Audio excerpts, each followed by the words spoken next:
Okay, we've got breaking news coming in. Ukraine's President Volodymyr Zelensky says Russian forces have now entered Kyiv. They've officially entered Kyiv, and he's asked all residents to be totally vigilant right now. Remember that the images that we've been showing you since last night suggest that the Russian forces have surrounded the city of Kyiv, but now the Ukrainian President Volodymyr Zelensky has just formally declared that Russian forces have entered the city of Kyiv. So the siege of Kyiv has entered a decisive phase right now. No details provided by the Ukrainian president. He says that Russian forces have encircled Kyiv and now they've entered the country's capital. It's a ghost town. People are indoors. There's not much traffic or humanity on the streets after a day when there were huge traffic columns trying to leave the city and get from one place to another amidst all the uncertainty. Putin's war machine appears to have now entered Kyiv and is rumbling towards the center of the city. We'll get a confirmation of whether they are actually moving towards the center, where they might actually be. But I want to go across now to Jan Husar, who's reporting bravely from Kyiv. It's his country. He's reporting from the ground. Good to see you once again, Jan. We've just heard from the Ukrainian president, Mr. Zelensky, who says that Russian forces have entered Kyiv now. They had encircled the city yesterday, but now they've entered the city. What are you hearing from the ground, Jan? What I hear from the ground is really not much information, because yesterday in the north part of the city, there was some attacks of Russians in a military base, and that was just 12 kilometers out of Kyiv. So it was still within the Kyiv region, which is just surrounding the capital. We always feared here that the Russians will go and try to take Kyiv. I think for them it is easiest to go for the capital and then cut the head off the nation than to go on fighting in the trenches in eastern Ukraine, which they were fighting on for the past 8 years. Jan, how far are the Russian forces from where you are? Is there any way to tell how far the Russian forces are from where you are? Could it be a few kilometers away? That is for sure true. It's a few kilometers away. But I want to emphasize that these Russian forces, those are not like the regular army with like the machinery. These are special forces that are trying to take over military installation in around Kyiv to sort of destroy the defense.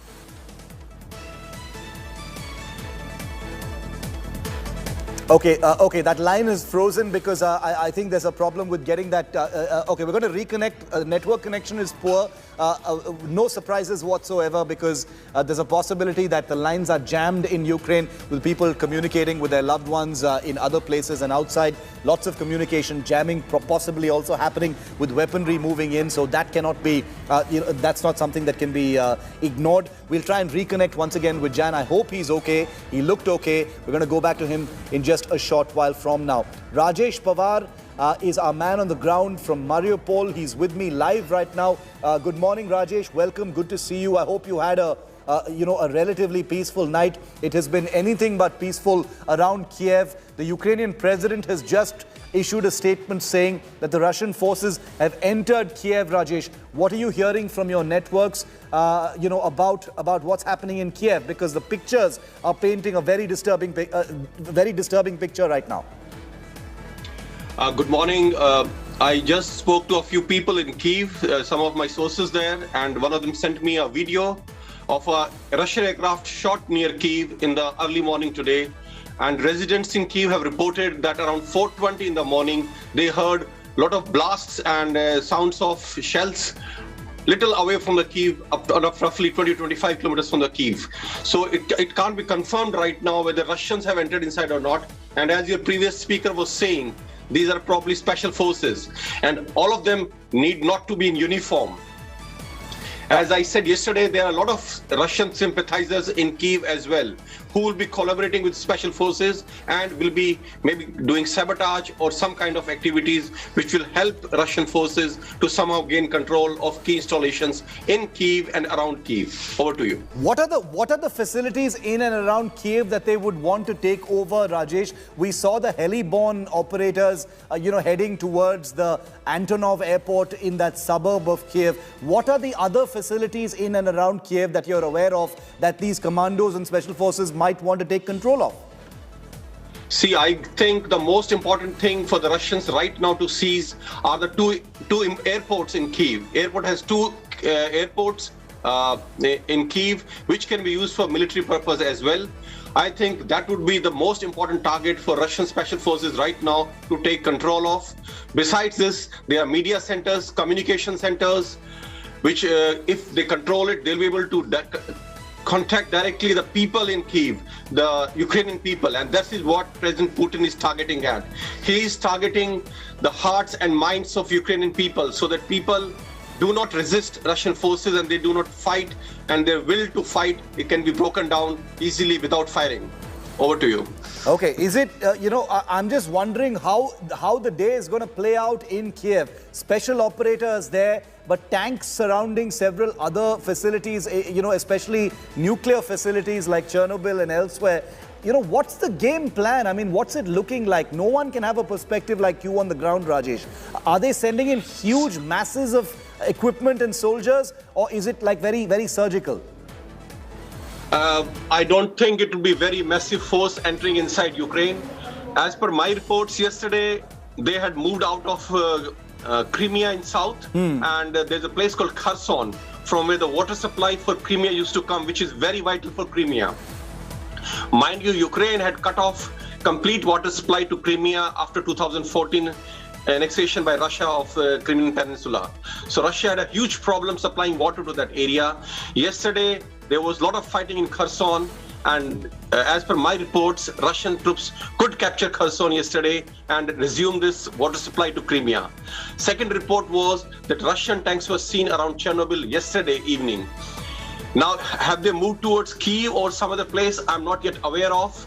But as far as I think, Russian forces are not going to be in big numbers with big military equipment, tanks and all. They would go for surgical strikes. They will go for pinpoint targets, especially the communication centers, airports, and other military installations. Over to you. Thanks very much. Stay safe, my friend. We're going to keep coming back to you. You're in Mariupol right now, in Kyiv. The chaos is increasing because the pictures are telling that story. We are fully aware that there is a great deal of fog of war, information and misinformation going on. But look at these two pictures from Kyiv right now. A picture from the night and a picture from the day. The air defense system of the Kyiv military activated late last night, trying to bring down an aircraft, and the destruction that is visible today. These are the two images that we're bringing to you right now that show you the effect and impact of the destruction that happened last night, that you see in that image on your right. On the left, this morning; on the right, what happened last night. Look at the contrast, the damage, the destruction, for the first time clearly visible on India Today's cameras. Like I told you, and it's not an exaggeration, we have reporters on the ground who are capturing every moment of what is taking place firsthand. So there is no second-hand information for you, the viewer. Two images defining what's happening to the city of Kyiv at a time when the president of the country says Russian forces have managed to enter and they are inside the city and moving fast. I'm going to show you where the attacks are happening from. These two images will continue to haunt viewers in India and across the world, watching these images of how Kyiv has changed. Kyiv, a bustling, beautiful urban city, reduced to rubble as a result of those attacks. That's what's going on. That's what these two images show you. And now I want to show you where the attacks are still taking place from. Okay, let me just show you where the attacks are taking place from. Kyiv is where one of those big attacks is taking place, but they're happening from multiple other locations as well. Let's pull up that map of Ukraine for you to show you. Kyiv, those images we just showed you, that's where the first big attack is taking place. Aircraft have apparently been shot down, but it's not the only entry point of forces. There are sea attacks from warships taking place on the port city of Odessa. That's the second biggest entry point where troops are, attacking, also via the Crimean Peninsula. But this is the image of the moment. The image of the moment right now of Kyiv last night and this morning. An image of the destruction, an image of the devastation, an image of the capital city of Ukraine reduced to rubble. An aircraft that was brought down by the Russian forces early in the morning, before sunrise. You can see the night sky painted by this air defense fire. And on the right, that precise location where the crash took place, where the firing happened, where the missile possibly struck.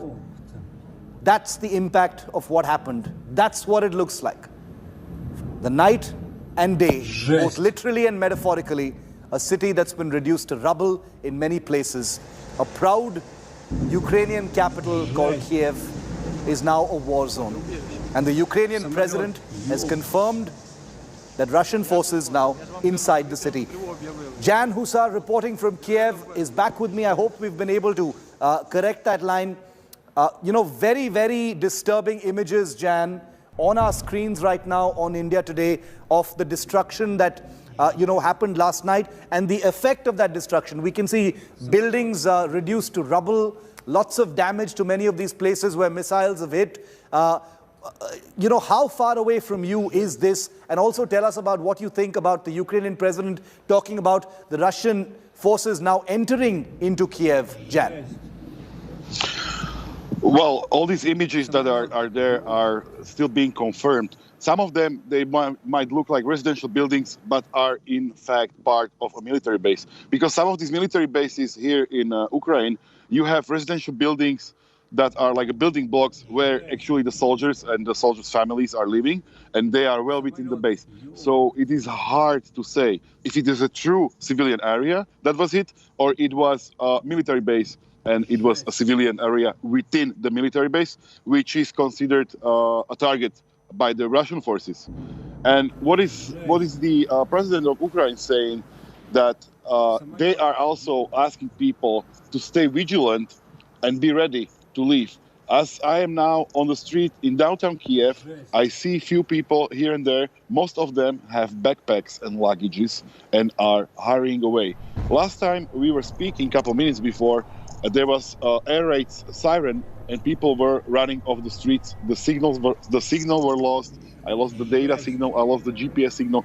This happened to me actually yesterday when we were near a strike north of Kyiv, in Hostomel city. Yes. Which is 12 kilometers from Kyiv. And when the attack came, we were just 100 meters away from the rockets landing in the military base. What happened was that we lost all the data, GSM, and GPS, which means that there should be a scrambler, probably Russian scrambler, that is destroying the signal. Jamming your signals. This is happening also here. Yes. Also from today, the signal is less quality than yesterday. Yesterday, I was mostly in Kyiv on 4G. Today, it's only 3G. And this is going to be even worse in the next days. Jan, where are people headed? We saw people behind you running towards shelters.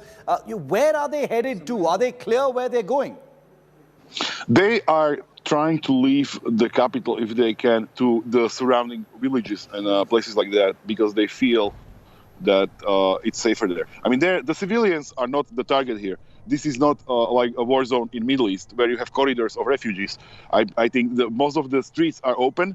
There are security checkpoints now from the Ukrainian army if you are coming inside Kyiv. But when you are going outside, you are free to leave the city.